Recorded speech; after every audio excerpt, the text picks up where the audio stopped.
हे दोस्तों, welcome back to the channel. आज हम करने जा रहे हैं आपके क्लास 10 ज्योग्राफी का एक न्यू चैप्टर जिसका नाम है मैन्युफैक्चरिंग इंडस्ट्रीज। एज ऑलवेज ये एक easy explain one shot video होने वाला है जिसके एनसीईआरटी नोट्स स्लाइड्स के लिंक नीचे डिस्क्रिप्शन में दिए हुए हैं, सो आप लोग जाके चेकआउट कर सकते हैं। Let's begin with our first topic. सबसे पहले जानते हैं कि मैन्युफैक्चरिंग होता क्या है। मैन्युफैक्चरिंग एक ऐसा प्रोसेस होता है जहाँ पे हम रॉ मटेरियल्स को लेते हैं, उसको और फर्दर प्रोसेस करते हैं मशीनरीज का यूज़ करके, एंड इसके बाद एक फाइनल वैल्यूएबल फिनिश्ड प्रोडक्ट्स बन के आता है। ये मैन्युफैक्चरिंग हमेशा बड़े बड़े इंडस्ट्रीज़ में होती है। इस प्रोसेस ऑफ मैन्युफैक्चरिंग को मेनली सेकेंडरी सेक्टर में इन्वॉल्व किया जाता है। तो मेन वर्क एक मैन्युफैक्चरिंग इंडस्ट्री का बस इतना सा होता है कि वो लोग रॉ मटेरियल्स को परचेज करते हैं, कलेक्ट करते हैं, देन उसको फर्दर प्रोसेस करके फिनिश गुड्स में कन्वर्ट करते हैं। Next point is economic strength of a country is measured by the development of industries. जो हमारे कंट्री का इकोनॉमिक स्ट्रेंथ मेजर किया जाता है वो इंडस्ट्रीज के डेवलपमेंट के बेसिस में होता है। हमने यहाँ पे मैन्युफैक्चरिंग को तो जान लिया, अब इसके बाद अपन जानते हैं कि क्यों जो कंट्री है उसको बैकबोन ऑफ डेवलपमेंट कहा जाता है। इससे रिलेटेड एक पॉइंट यहाँ पे आता है, इम्पोर्टेंस ऑफ मैन्युफैक्चरिंग। ठीक है, वो पढ़ते हैं। First point, it helps in modernising agriculture. Simply means है कि हमारा एग्रीकल्चर जो है वो थोड़ा सा मॉडर्नाइज हो रहा है। कैसे? क्योंकि हमारे यहाँ इंडस्ट्रीज डेवलप हो रही है, न्यू मशीनरीज आ रही है, न्यू इरिगेशन फैसिलिटीज़ बन रहे हैं इन इंडस्ट्रीज में, तो कहीं ना कहीं फार्मर्स के जो आउटपुट्स हैं वो भी अच्छे हो रहे हैं। Second point is it reduces the dependence of people on agriculture income. तो देखो, पहले के टाइम पे जब ये इंडस्ट्रीज नहीं हुआ करती थी तो लोगों के पास खेती किसानी करने के अलावा कोई काम नहीं रहता था, एंड इससे ही उनका इनकम भी जनरेट होता था। पर जैसे जैसे इंडस्ट्रीज इमर्ज होने लगी, डेवलप होने लगी, सो हमारे जो पीपल थे, गाँव वगैरह के लोग थे, वो अर्बन सिटीज़ में आने लगे ताकि उन्हें इंडस्ट्रीज़ में एम्प्लॉयमेंट मिले। तो इससे ये जो इंट्रोडक्शन था, ये इमरजेंस था इंडस्ट्रीज़ का, इसने लोगों को जॉब्स और एम्प्लॉयमेंट प्रोवाइड करने में हेल्प की। Third point is a pre condition for eradication of unemployment and poverty. ये जो वर्ड है इरेडिकेशन, इसका मीन्स होता है कम होना या हट जाना। हुआ क्या, जैसे जैसे इंडस्ट्रीज डेवलप होने लगे तो वो एक साइन था कि अब हमारी कंट्री में अनएम्प्लॉयमेंट नहीं होगा, लोग एम्प्लॉयड हो रहे होंगे। ऐसा सब सेक्टर्स में होने वाला था, क्योंकि लोगों के पास जॉब्स होगी तो सब कुछ ना कुछ अर्न कर रहे होंगे, इनकम जनरेशन हो रहा होगा, जिसकी वजह से पॉवर्टी कम हो जाएगी। Fourth point is export brings much needed foreign exchange as well as help us to expand trade and commerce. अब जैसे आप कोई भी गुड्स को प्रोड्यूस कर रहे हैं इंडस्ट्रीज में काम करके, तो ऐसा तो नहीं है कि आप अकेले पूरा कंज्यूम कर जाओगे, इसको आप दूसरे कंट्रीज में भेजोगे, एक्सपोर्ट करोगे, जिसके मदद से हमारा जो फॉरेन एक्सचेंज है एक कंट्री से दूसरे कंट्री के बीच में, और जो रिलेशनशिप है, ट्रेड है, इन सब एक्सपोर्ट इंपोर्ट के वजह से वो अच्छा होगा और साथ में आपका प्रॉफिट बढ़ जाएगा। जब आप ज़्यादा एक्सपोर्ट करके कम इंपोर्ट करते हैं तो वो सिचुएशन आपका प्रॉफिट मैक्सिमाइजेशन वाला होता है। Fifth point is manufacturing provides higher value of goods to a country. एक जो प्रोडक्ट आप मैन्युफैक्चर कर रहे हैं उससे आप अपने कंट्री में कुछ और वैल्यूएबल प्रोडक्ट्स लाके अपने गुड्स की वैल्यू बढ़ा सकते हो। जैसे आपने कहीं पे टोमेटोज को प्रोड्यूस किया, आपने उसी टोमेटो से टोमेटो केचप बना दिया, तो जो आपका मार्केट है उसमें दोनों चीज़ आपकी बिकेंगी, टोमेटोज भी और केचप भी, तो आपका प्रॉफिट बढ़ जाएगा। Next topic is agriculture and industry move hand in hand. यहाँ पे इस हैंड इन हैंड का मतलब है एक दूसरे से लिंक रहना, एक साथ काम करना। अब इसका मैं आपको एक एग्जांपल देता हूँ। लेट सपोज आपने इंडस्ट्रीज में कोई मशीन प्रोड्यूस की, उस मशीन का यूज़ करके हम एग्रीकल्चर कर रहे हैं, तो कुछ पॉसिबिलिटीज़ हैं जो कि हो सकती है। जैसे अगर आप मशीनरीज का यूज़ कर रहे हैं तो आपकी गुड्स की क्वालिटी अच्छी हो जाएगी, टाइम कम लगेगा, प्रोडक्शन बढ़ जाएगा। लेट सपोज अगर आपने एग्रीकल्चर के थ्रू कॉटन प्रोड्यूस किया तो आप उस कॉटन को इंडस्ट्रीज में भेज सकते हो और वहाँ से आप कॉटन क्लॉथ्स बनवा सकते हो। तो इस तरह से ये दोनों एक साथ एक दूसरे से लिंक होके चलता है। First point is agro industries gives a major boost by raising its productivity. Agro industries जो है प्रोडक्टिविटी बढ़ाने में मदद करती है। एग्रो इंडस्ट्रीज वो होती है जो एग्रो प्रोडक्ट्स को as a raw material use करती है। इस टाइप के एग्रीकल्चर से हमें रॉ मटेरियल मिलता है एंड इंडस्ट्री से हमें फर्टिलाइजर्स और बाकी फिनिश प्रोडक्ट्स मिलते हैं। इससे और क्या होता है, जो प्रोडक्शन प्रोसेस होता है वो और ज़्यादा एफिशिएंट हो जाता है। और ये जो हमारा ग्लोबलाइजेशन का जनरेशन चल रहा है, जहाँ हर दिन कुछ न्यू चेंजेस, न्यू डेवलपमेंट हो रहे हैं, तो इसमें सिर्फ चीज़ें प्रोड्यूस करने से काम नहीं बनेगा, इसमें तो इंडस्ट्रीज को और ज़्यादा एफिशिएंट और कॉम्पिटिटिव होना होगा। देखते हैं next topic, contribution of industry to national economy. मतलब हमारी इंडस्ट्रीज किस वे में कितना नेशनल इकोनॉमी के साइड कंट्रीब्यूट कर रही है। First point is manufacturing industry has a share of 17% GDP. यहाँ इस जीडीपी का मतलब होता है total amount of goods and services जो हमारी कंट्री में एक साल में प्रोड्यूस किए गए हैं, उसको बोलते हैं जीडीपी। जीडीपी जैसे मान लो एक कंट्री का 100% है, तो उसका टोटल 27% हमारा इंडस्ट्रियल सेक्टर का जीडीपी है। पर इस 27% में बहुत सारे टाइप की इंडस्ट्रीज आती है, Koring industry, mining industry, manufacturing industries और बहुत कुछ। पर सिर्फ मैन्युफैक्चरिंग इंडस्ट्रीज का अगर आप जीडीपी शेयर देखो तो वह 17% है और बाकी सारी इंडस्ट्रीज का मिला के 10% है। Next point is lower than some East Asian economies. यहाँ पे ये ईस्ट एशियन कंट्रीज में चाइना और जापान आ जाता है, तो उसके कंपैरिजन में अगर हमारा इंडस्ट्रियल सेक्टर का कंट्रीब्यूशन देखना है तो उनके इकोनॉमी से ऑब्वियसली कम है। पर अगर अपन इसको बढ़ाना चाहते हैं, जिसके लिए जो हमारा डिजायर्ड ग्रोथ रेट है, जो हम इच्छा करते हैं कि इतने से एटलीस्ट बढ़ना चाहिए, वो हमारा है 12%, बट एक्चुअल हमारी ग्रोथ है 7%। पर 2003 का जो साल था उसके बाद हमारा मैन्युफैक्चरिंग सेक्टर काफ़ी ज़्यादा बूस्ट हुआ था, जिसकी वजह से जो हमारा ग्रोथ रेट था वो 9 to 10% हो गया था। अब ये जो डिज़ायर्ड ग्रोथ रेट है, इसको अचीव करने के लिए भी गवर्नमेंट ने एक काउंसिल बनाई जिसका नाम था NMCC, national manufacturing competitiveness council, जिसमें ये इंश्योर किया जाता था कि ग्रोथ हो रहा है या नहीं। और इसका एक मेन मोटिव था कि प्रोडक्टिविटी इम्प्रूव भी होनी चाहिए और प्रोडक्टिविटी इंक्रीज भी होनी चाहिए। अब बढ़ते हैं नेक्स्ट टॉपिक की ओर, that is industrial location and factors affecting it. अब देखो भाई, ऐसा है कि अगर आप इंडस्ट्रीज लगाना चाहते हैं तो आप कहीं पे भी नहीं लगा सकते, उसके लिए आपको कुछ चीज़ें प्लान करनी पड़ेंगी। तो इसलिए यहाँ पे पॉइंट है, it is influenced by many factors. अगर लगाना चाहते हो तो बहुत सारे फैक्टर्स के बारे में सोच के एक प्रॉपर डिसीजन लेना पड़ेगा। पहला फैक्टर इसमें आता है अवेलेबिलिटी ऑफ रॉ मटेरियल्स। अगर आप कहीं पे भी फैक्ट्रीज लगा रहे हैं तो ऐसी जगह लगाओगे जहाँ पे इजीली रॉ मटेरियल्स अवेलेबल हो। अब आप अपने रॉ मटेरियल्स के लिए जगह खोज चुके हो, लेबर की अवेलेबिलिटी भी होनी चाहिए। तो सेकंड फैक्टर आता है लेबर।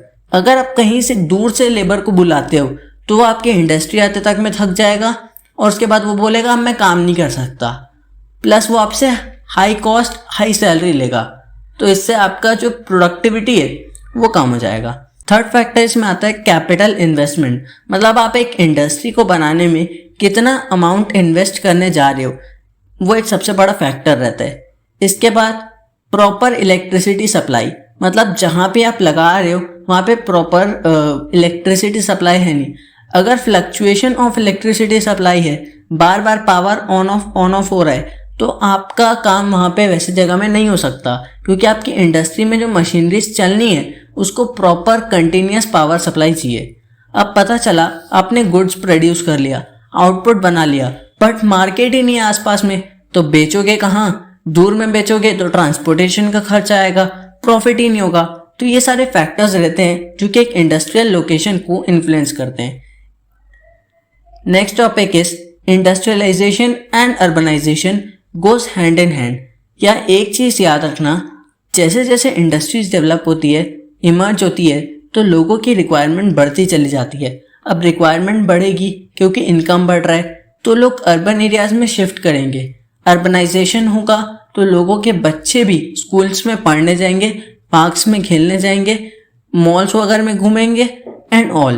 तो इसलिए ये पॉइंट है कि इंडस्ट्रियलाइजेशन के आने से सीधा इम्पैक्ट पड़ना है अर्बनाइजेशन में। इसमें एक छोटा सा टॉपिक आता है एग्लोमरेशन इकोनॉमीज। इसमें क्या होता है कि बहुत सारी इंडस्ट्रीज एक साथ आ जाती है और अर्बन सेंटर्स को डेवलप करना स्टार्ट कर देती है। Next point is ideal location of an industry. अब एक इंडस्ट्री जब आप सेटअप करते हो तो आप 3 चीजें मेन सोचते हो।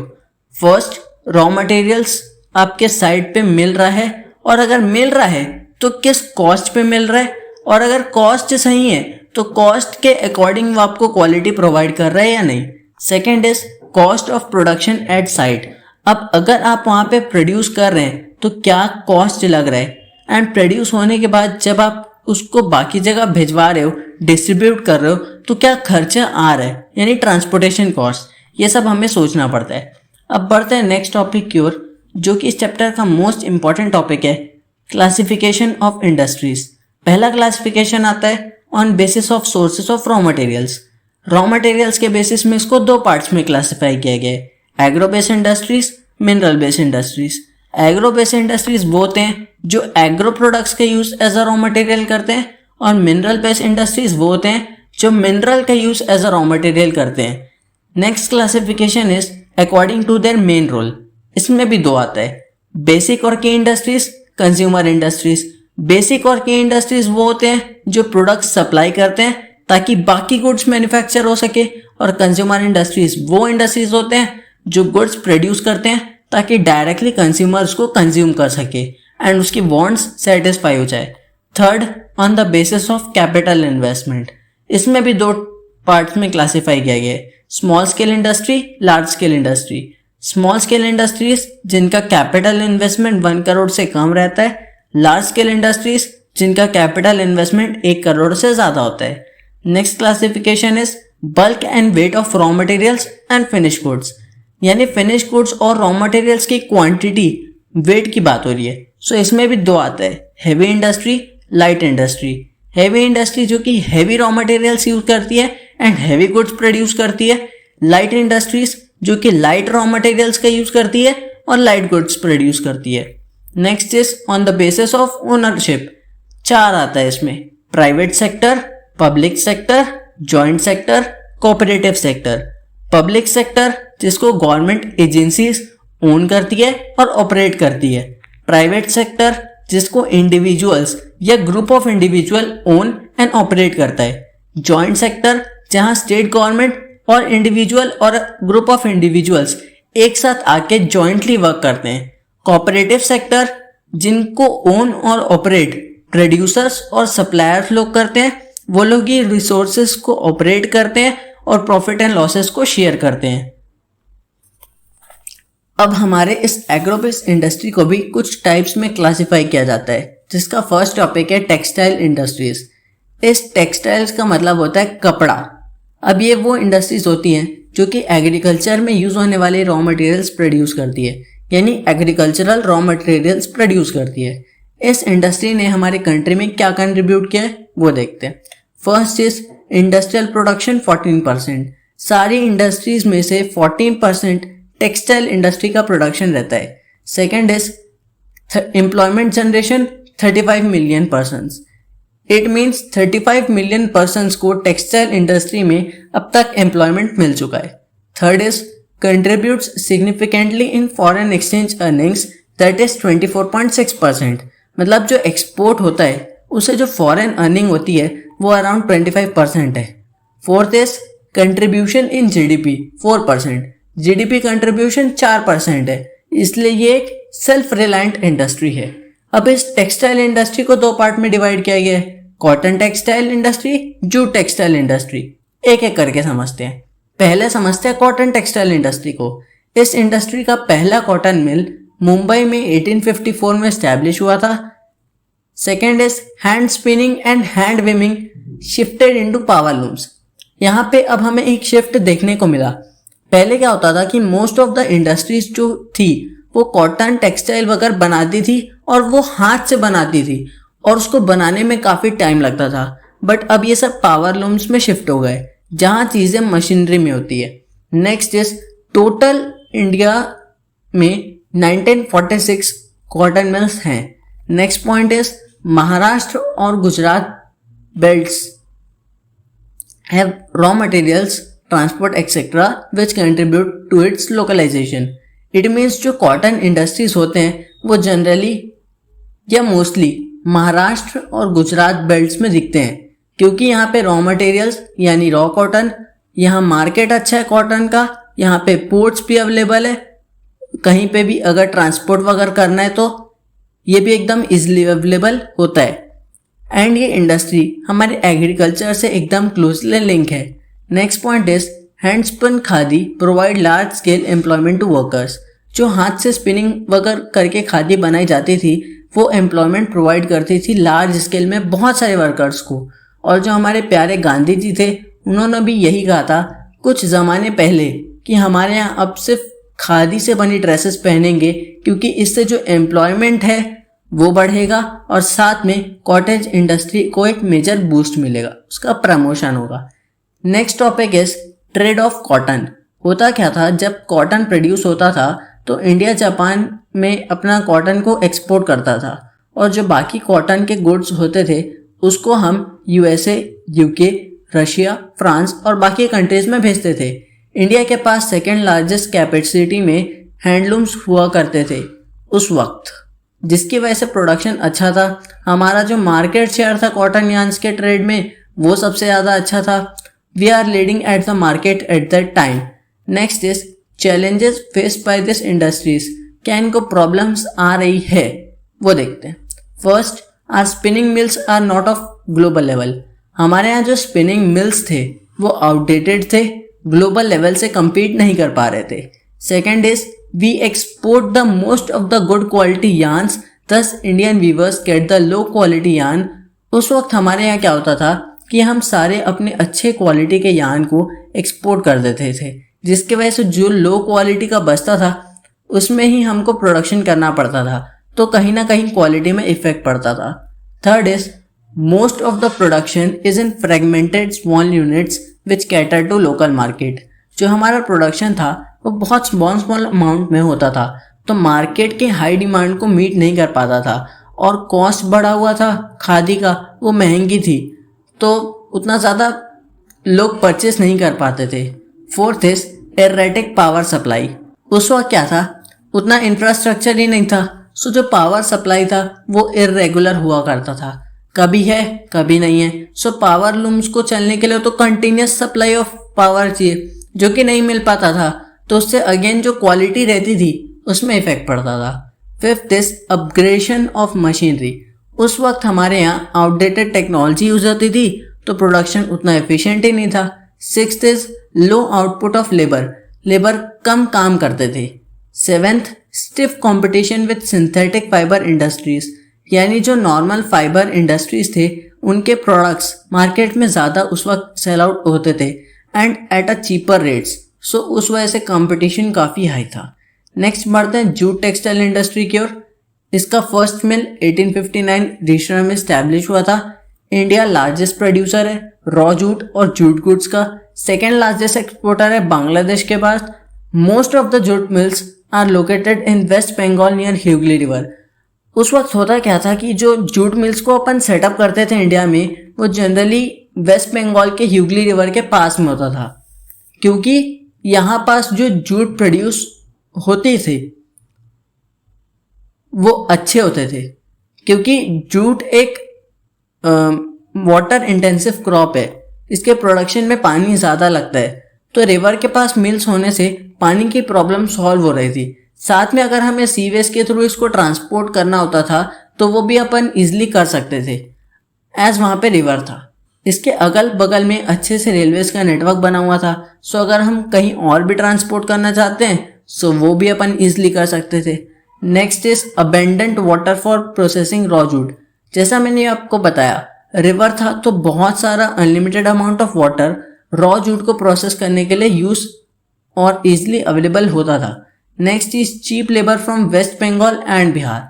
आसपास के शहर जैसे बंगाल और बिहार, वहाँ से हमें सस्ते लेबर मिल जाया करते थे और यहाँ की पॉपुलेशन क्योंकि अच्छी खासी थी तो लेबर्स इजीली अवेलेबल तो होते थे, साथ में प्रोडक्टिव भी हुआ करते थे। कोलकाता क्योंकि वहाँ पे एक अर्बन सिटी था तो वो अर्बन फैसिलिटीज़ हमें प्रोवाइड करता था, जैसे बैंकिंग, फाइनेंस, सेलिंग और अर्निंग के लिए मार्केट वो हमें प्रोवाइड करता था, इस टाइप का। Next is challenges faced bye jute industry. Stiff competition bye synthetic substitutes. हुआ क्या, हम सब उस वक्त अपने घर वगैरह में जूट बैग्स का यूज़ करते थे, जूट से बनी बोरी का यूज करते थे, बट वो जैसी गीला होता तो एकदम अजीब सा लगने लगता था। अगर वो फट जाता था तो किसी काम का ही नहीं आता था। पर उसी टाइम पे सिंथेटिक बैग्स आने लग गए, प्लास्टिक बैग्स आने लग गए जो ज़्यादा गीला ही नहीं होते थे, वो इजी टू कैरी और हैंडी लगते थे। तो ये सब रीज़न था जिसके वजह से जूट गुड्स को सिंथेटिक सब्सटीट्यूट से स्टिफ कंपटीशन मिल रहा था। Next point is competition from international competitors like Bangladesh and Brazil.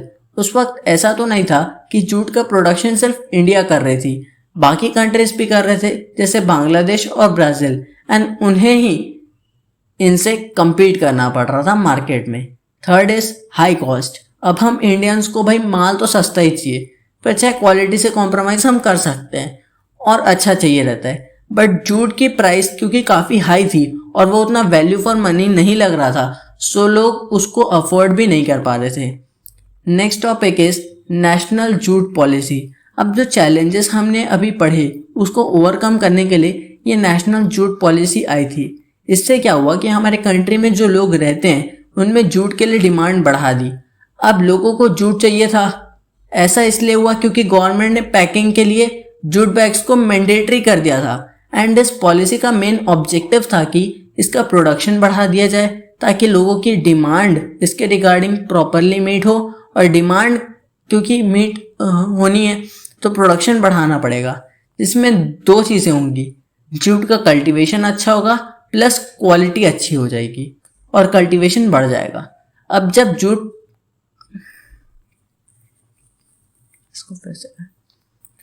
अब इससे क्या हुआ, प्रोडक्शन बढ़ रहा है, क्वालिटी बढ़ रही है, डिमांड बढ़ रहा है, तो लोग ज़्यादा से ज़्यादा खरीदने लगे थे, तो इससे फार्मर की अर्निंग भी बढ़ रही थी। Next topic is sugar industry.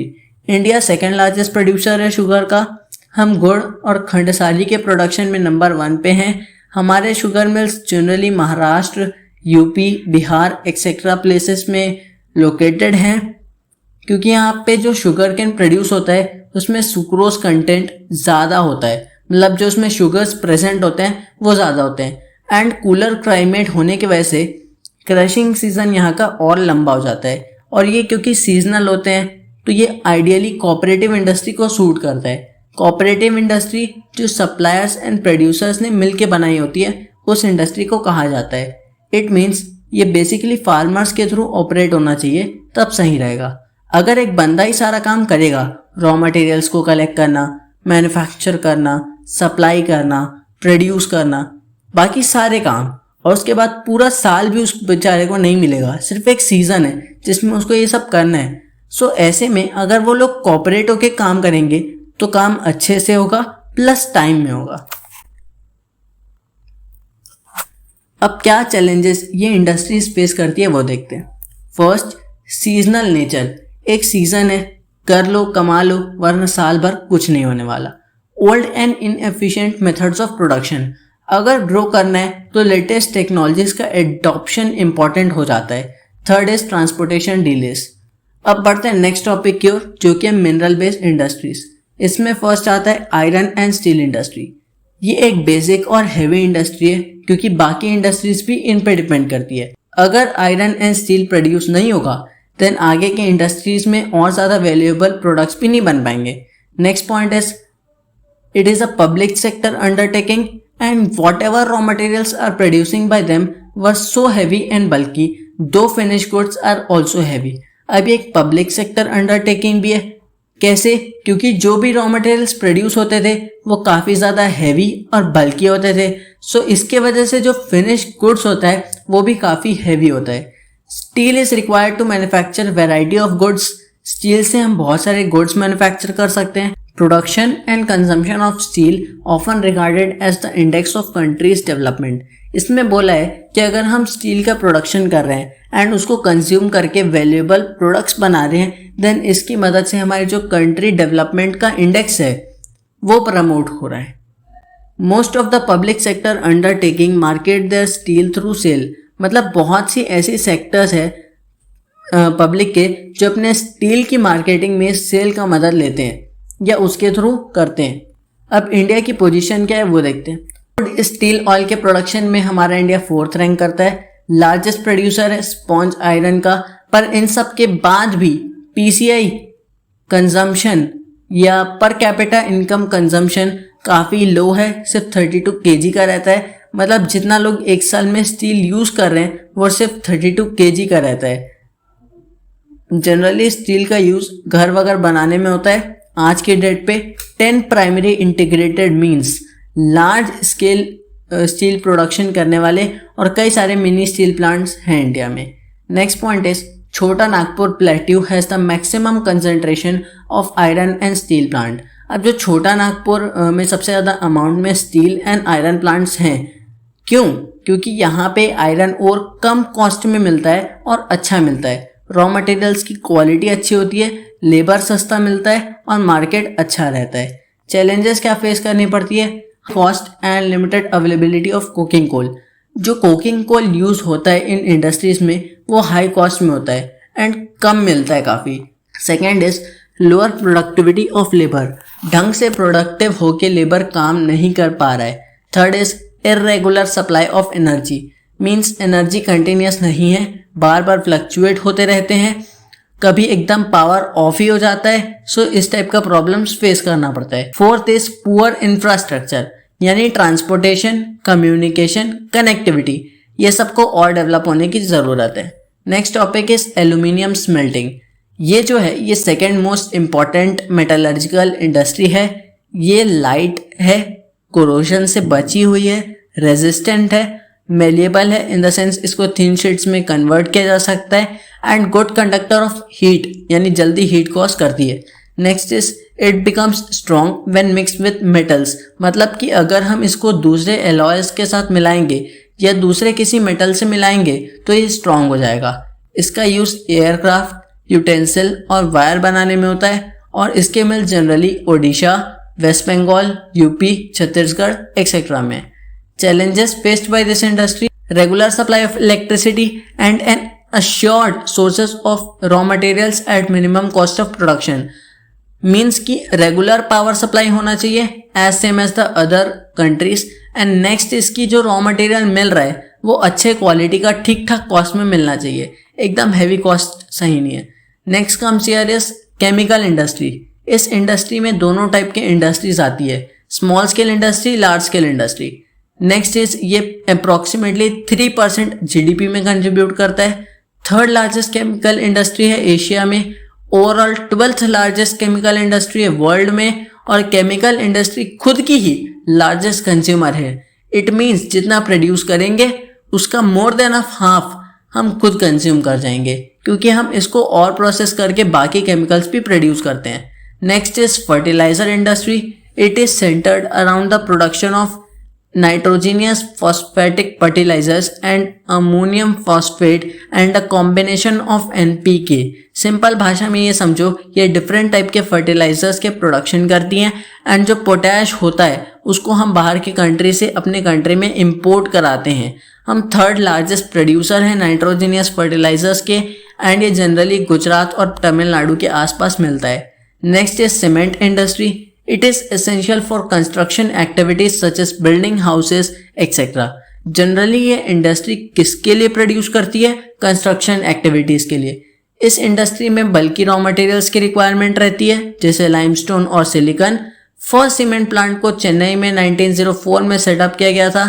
ये इंडस्ट्री 2 टर्म में सबसे अच्छा काम करती है, प्रोडक्शन में और एक्सपोर्ट में। इसके प्लांट्स जनरली गुजरात में लोकेटेड रहते हैं। इसके डिमांड और सप्लाई को मीट करने के बहुत से एफर्ट्स करे जाते हैं क्योंकि इसकी डिमांड काफ़ी ज़्यादा है। ऑटोमोबाइल इंडस्ट्री, ये इंडस्ट्री व्हीकल प्रोवाइड करती है, गुड्स एंड सर्विसेज प्रोवाइड करती है पैसेंजर्स के क्विक ट्रांसपोर्टेशन के लिए। Rapid growth was seen after industrialisation. जो रैपिड ग्रोथ है इस इंडस्ट्री का वो इंडस्ट्रियलाइजेशन के बाद दिखा, क्योंकि जो भी गुड्स प्रोड्यूस हो रहे हैं उसके ट्रांसपोर्टेशन के लिए हमें ऑटोमोबाइल इंडस्ट्री की ज़रूरत पड़ती थी। यह इंडस्ट्री जनरली दिल्ली, गुड़गांव ऐसे सब जगहों में थी। Next is IT and electronic industry. इसके पास wide range of products available रहते हैं, लिटरली एक कैलकुलेटर से लेके कंप्यूटर तक हर चीज़ है।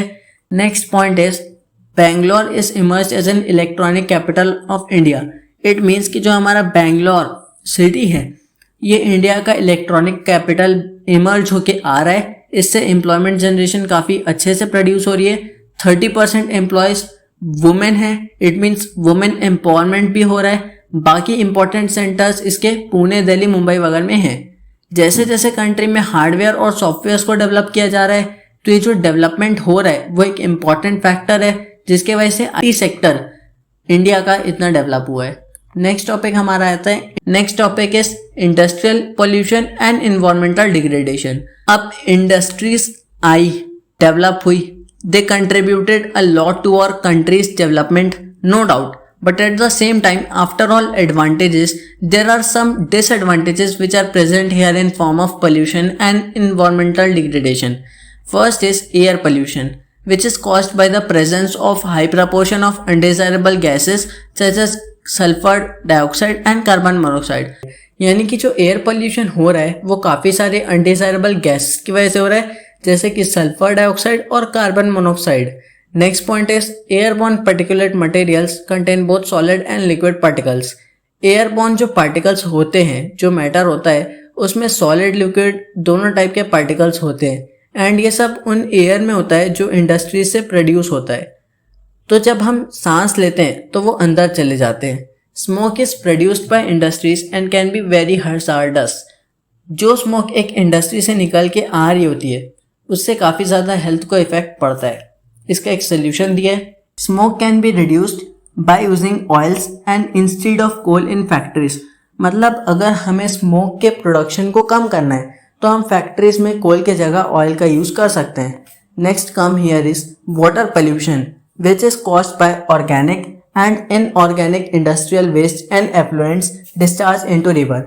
मतलब जो organic and inorganic waste industry से निकलता है जिसको डायरेक्टली रिवर में डाल दिया जाता है जिससे कि रिवर गंदी होती है। अब इसके भी कुछ मेन कल्प्रिट्स होते हैं जैसे पेपर, पल्प, टेक्सटाइल और डाई।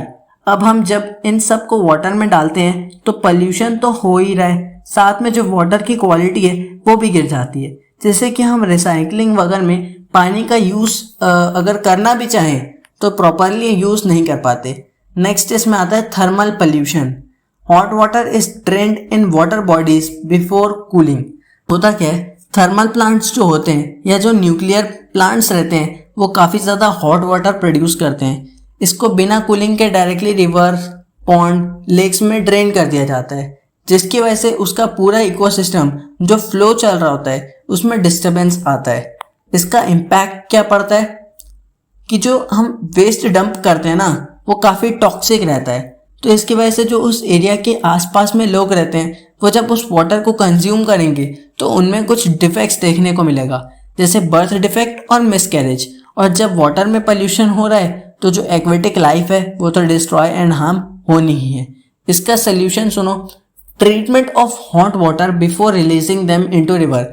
मतलब जब हम ड्रेन कर रहे हैं रिवर्स में तो उसके पहले हमें उसे थोड़ा सा कूल कर लेना चाहिए जिससे कि वाटर पोल्यूशन कम हो जाएगा। Next is noise pollution which is caused due to industrial and construction activities.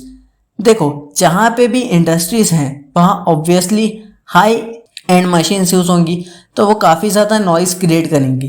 And इस कंस्ट्रक्शन एक्टिविटीज़ हैं उसमें भी अगर कहीं ड्रिल चल रहा है, कहीं हथौड़ा मारा जा रहा है तो काफ़ी आवाज़ होना स्टार्ट हो जाता है। इसका इम्पैक्ट क्या है कि इन सब के साउंड से लोगों को, इनफैक्ट हम सभी को इरिटेशन और एंगर सा फील होने लगता है। इससे हमारे हियरिंग इम्पेयरमेंट हो सकती है, मतलब हियरिंग प्रॉब्लम्स हो सकती है, कान खराब हो सकता है। और जो अनवांटेड साउंड आता है उससे भी काफ़ी स्ट्रेस सा फील होने लगता है एंड हम जो काम कर रहे होते हैं उससे हमारा कंसंट्रेशन हट जाता है। Now let's the second topic is ways to control environmental degradation. क्या वेज है? First, minimizing use of water for processing by reusing and recycling it. It means कि हम पानी का यूज़ करके उसको रिसाइकलिंग और रीयूजिंग प्रोसेस में लगा सकते हैं। Rain water harvesting to meet our requirements. मतलब कि जो रेनफॉल हो रहा है उसे हम किसी वे में कंजर्व कर लें और फिर बाद में उसको जब अपने को रिक्वायरमेंट है उसकी तो अपन उसका यूज़ करें। Treating hot water and effluent before releasing them into river. Again वही कि अगर हॉट वाटर है तो उसको किसी वे में कूल कर लो एंड देन रिवर्स में रिलीज करो। इंडस्ट्रियल इफ्लुएंट्स जो होते हैं उसके 3 वेज में अपन ट्रीटमेंट कर सकते हैं। प्राइमरीली बाय मैकेनिकल प्रोसेसेस का यूज करके हम उसको ट्रीट कर सकते हैं। सेकेंडरीली बायोलॉजी प्रोसेस से हम उसको ट्रीट कर सकते हैं। थर्डली हम एक ऐसे में उसको ट्रीट कर सकते हैं जिसमें बायोलॉजिकल, केमिकल और फिजिकल तीनों प्रोसेसेस यूज हो रहे हैं। यूजिंग ऑयल और gas instead of coal in factories, मैंने अभी आपको बताया फैक्ट्री में कोल की जगह अगर आप ऑयल और गैस का यूज करते हो तो थोड़ा सा पोल्यूशन कम हो जाएगा।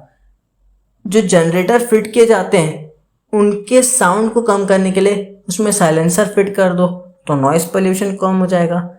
Noise absorbing material may be used as a part from personal of ear plugs and earphone. मतलब कई बार होता है कि अगर एकदम ज़्यादा साउंड आ रहा होता है तो अपन कान में ईयरफोन्स वगैरह डाल के बैठ जाते हैं, गाना चला देते हैं, तो उसके जगह भी एक नॉइस को एब्जॉर्ब करने वाला मटेरियल जैसे कॉटन हो गया उसका यूज़ हम कर सकते हैं। तो ये सब कुछ वेज थे। अब बढ़ते हैं नेक्स्ट एंड लास्ट टॉपिक की ओर, जो कि है steps taken by NTPC. NTPC means national thermal power corporation. ये एक ISO certified environment management system है। इसने कुछ स्टेप्स लिए थे जैसे कि adoption of latest techniques and upgrading equipment. Outdated से ये लोग अपडेट होने लगे, न्यू टेक्निक्स लॉन्च की और जो इक्विपमेंट यूज होते थे उसको अपग्रेड कर दिया। Second, minimising waste generation by maximising ash utilisation. जैसे जैसे थर्मल पावर प्लांट्स में कोल बर्न होगा तो ऐश बनेगी। अब उस ऐश को अगर हम डंप करते हैं तो वो वेस्ट बन जाएगा, बट अगर हम उसको एज अ मैन्योर यूटिलाइज करते हैं देन इट्स बेटर। एफॉरेस्टेशन, ज़्यादा से ज़्यादा पेड़ लगाना स्टार्ट कर दिया ताकि नेचर में इकोलॉजिकल बैलेंस बने रहे। फोर्थ, इकोलॉजिकल मॉनिटरिंग, अच्छे से चीज़ें हो रही या नहीं ये मॉनिटर करना है। Fifth, optimum utilisation of techniques, जो हम टेक्निक्स ला रहे हैं उसको अच्छे से फुली वे में यूटिलाइज करना, ये हमें एनटीपीसी ने कहा है।